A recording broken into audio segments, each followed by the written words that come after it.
नमस्कार, मैं हूं सौरभ और आज बात करेंगे हम बिहार चुनाव की। बिहार चुनाव में इस बार जितने भी टिकट अभी तक बांटे गए हैं उसमें अगड़ों की बहार दिख रही है।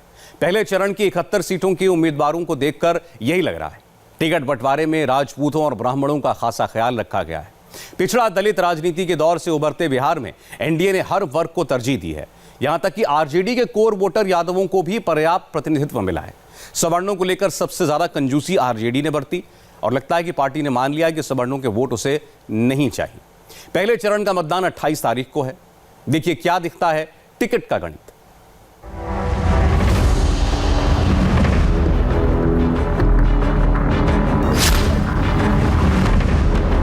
चुनाव की चहल पहल का पहले चरण में प्रवेश है।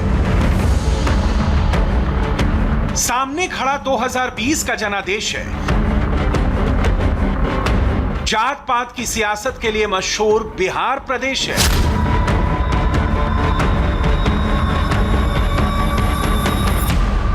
सारे प्रमुख प्लेयर्स ने पहले चरण के लिए उम्मीदवारों का ऐलान कर दिया है। सबसे तेज तैयारी एनडीए की है। एनडीए के खेमे में 4 दल हैं, जेडीयू, बीजेपी, घर वापस लौटे जीतन राम मांझी की हिंदुस्तान आवाम मोर्चा यानी हम, और महागठबंधन से मुंह मोड़ कर आए महेश साहनी की विकासशील इंसान पार्टी। जेडीयू ने अपने खाते से जीतन राम मांझी को 7 सीट दी है और 115 पर ही चुनाव लड़ रही है, जबकि बीजेपी ने मुकेश साहनी के लिए और बड़ा दिल दिखाते हुए उन्हें 11 सीट दी है और 110 पर ही दांव आजमा रही है। मगर किसी मुगालते में मत रहिए। सियासत ना किसी दुर्भावना का नाम है, ना किसी सद्भावना का नाम है। सियासत सिर्फ संभावना का नाम है। अपने हिस्से में बड़े दलों ने यह बखरा इसलिए लगाया है कि महादलितों और महापिछड़ों को लुभाना है। दरअसल बिहार की सियासत ने दलितों और पिछड़ों में ही बखरा लगा दिया है। मित्रों, मुझे खुशी है कि श्री मुकेश साहनी ये केवल निषाद की जो 10 से ज्यादा उपजातियां हैं, बिंद, मल्ला, गोड़ी, तियर, चाई, ये केवल उसी के नेता नहीं है। ये जो अति पिछड़ा समाज है बिहार का, जो बिहार की कुल आबादी का 40% से ज्यादा है, ये उस समाज को रिप्रेजेंट कर रहे हैं और अति पिछड़ा समाज को आश्वस्त करना चाहते हैं। अब ये टिकटों की लिस्ट जारी हो रही है। हमारा गठबंधन बिहार में सर्वाधिक सीटें जो हैं अति पिछड़ा समाज की सभी उपजातियों को बिहार के अंदर देने का काम करेगी। इसलिए मित्रों, प्रधानमंत्री जी जब बने 2014 में, तो बिहार के अति पिछड़ों की बहुत बड़ी भूमिका थी और इसलिए मुकेश साहनी के इस गठबंधन में आने से गठबंधन और मजबूत हुआ है। यूं तो बिहार की सियासत में दलितों और पिछड़ों का ही जोर है, मगर इस बार पहले चरण की 71 सीटों के लिए टिकट बंटवारे में एक अनोखा ट्रेंड नजर आ रहा है जनाब। अगड़े उम्मीदवारों पर पार्टियों का जोर। बात एनडीए की करें तो इसमें बीजेपी ने जिन 29 उम्मीदवारों की पहली लिस्ट जारी की है उनमें 60% अगड़े हैं। पार्टी ने 18 सीटों पर राजपूत, भूमिहार और ब्राह्मण चेहरे मैदान में उतारे हैं। इन 18 सवर्णों में 7 राजपूत, 7 भूमिहार और 4 ब्राह्मण हैं। वहीं जेडीयू और हम ने 40 में से 8 सवर्णों पर दांव लगाया है। इनमें 5 भूमिहार और 3 राजपूत बिरादरी के कैंडिडेट हैं। जेडीयू ने अपने सभी 115 उम्मीदवारों की सूची जारी कर दी है। इसमें सामाजिक और जातीय समीकरण साधने की पूरी कोशिश है। विनेबिलिटी का आलम यह है कि परहेज दागियों से भी नहीं है। बालिका गृह मामले के समय समाज कल्याण मंत्री रही मंजू वर्मा फिर चेरिया बरियारपुर से उम्मीदवार हैं। अतरी से वो मनोरमा देवी फिर उम्मीदवार हैं, जिनके बेटे रॉकी ने गया में गाड़ी ओवरटेक करने के विवाद में एक लड़के की गोली मारकर हत्या कर दी थी। पुराने गोल सेटल करने का दांव भी चला जा रहा है। लालू के समधी और तेज प्रताप के ससुर चंद्रिका राय को छपरा की उसी परसा सीट से उम्मीदवार बनाया गया है, जहां से वो आरजेडी के विधायक थे, और पूर्व केंद्रीय मंत्री अली अशरफ फातमी के बेटे फराज को दरभंगा से टिकट मिला है, जो आरजेडी छोड़कर आए हैं। मगर ऐन वक्त पर चल रही इस आवाजाही में और भी कुछ घट रहा है। पटना की पालीगंज सीट जेडीयू के खाते में चली गई, लिहाजा यहां से विधायक रही उषा विद्यार्थी ने एलजेपी का दामन थाम लिया। पिछली बार मुझे टिकट नहीं मिला, इस बार भी वो टिकट ही जो बीजेपी का था जदयू में चला गया।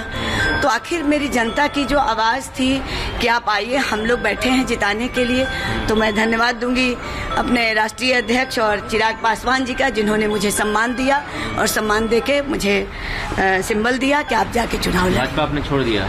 जी, मैंने छोड़ दिया। खासी पढ़ी लिखी डॉक्टर उषा विद्यार्थी भी जाति से भूमिहार हैं। एलजेपी पहले भी अगड़ों को टिकट देने में तरजीह देती रही है, मगर इस बार चिराग पासवान कुछ ज्यादा ही मेहरबान नजर आ रहे हैं। उनकी अगड़ों पर ये मेहरबानियां आगे भी नजर आने वाली हैं, मगर आगे बढ़े उससे पहले जरा एक नजर पाटलिपुत्र के कास्ट कॉम्बिनेशन पर। 51% वोटर ओबीसी हैं। दलित और महादलित की कुल आबादी करीब 16% है। मुसलमान करीब 16% और सवर्णों की आबादी भी करीब 17% है। 17% में से भूमिहार 4.7%, ब्राह्मण 5.6%, राजपूत 5.2% और कायस्थ 1.5% है। आइए अब चलते हैं महागठबंधन की ओर। 5 गठबंधनों वाले इस सूबे में 2 ही बड़े प्लेयर हैं, एनडीए और आरजेडी की अगुवाई वाला महागठबंधन। महागठबंधन में आरजेडी के साथ है कांग्रेस और सीपीआई। पहले बात कांग्रेस की, जो जातीय समीकरण को लेकर हमेशा सेंसिटिव रही है। पहले चरण की 71 में से कांग्रेस ने अपने खाते की 21 सीटों पर उम्मीदवारों का ऐलान कर दिया है। इन उम्मीदवारों में अकेले सवर्ण ही 15 हैं, 4 दलित हैं और 2 पिछड़ी जाति से हैं। दरअसल महागठबंधन में सवर्णों को संभालने का जिम्मा ही कांग्रेस के पास है। पार्टी की कोशिश भी सवर्णों को बिहार का समृद्ध अतीत याद दिलाने की है। कांग्रेस का हुकूमत था तो पब्लिक सेक्टर में सबसे ज्यादा इन्वेस्टमेंट हुआ। पहली पंचवर्षीय योजना, दूसरी पंचवर्षीय योजना में आप देखिए पब्लिक सेक्टर इन्वेस्टमेंट किसी भी राज्य से ज्यादा था। उसी का नतीजा हुआ कि हटिया में कारखाना लगा, बोकारो में स्टील का कारखाना लगा, सिंदरी में खाद का कारखाना लगा, बरौनी में कारखाना लगा और पूरे नॉर्थ बिहार में चीनी मिलों का जाल बिछा हुआ था। और अब किसी भी चीनी मिल के चिमनी से धुआं नहीं निकल रहा है। कांग्रेस की हुकूमत में जहां 27% चीनी बिहार अकेले पैदा करता था भारत वर्ष में, वहां नीतीश कुमार के सो कॉल्ड विकसित बिहार में 2% से नीचे चला गया।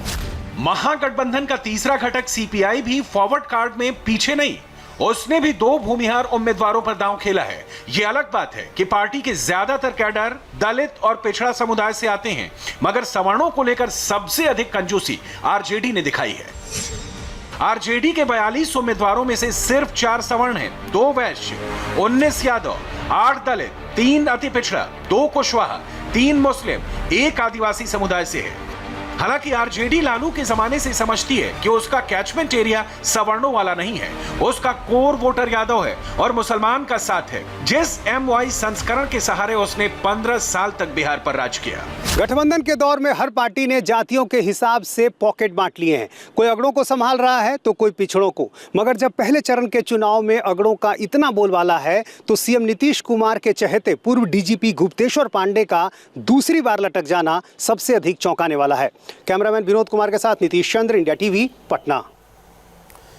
पहले दौर की 71 सीटों पर अगड़ों और पिछड़े उम्मीदवारों के बाद बात बिहार के चुनाव में बाहुबलियों की, लेकिन एक छोटे से ब्रेक के बाद।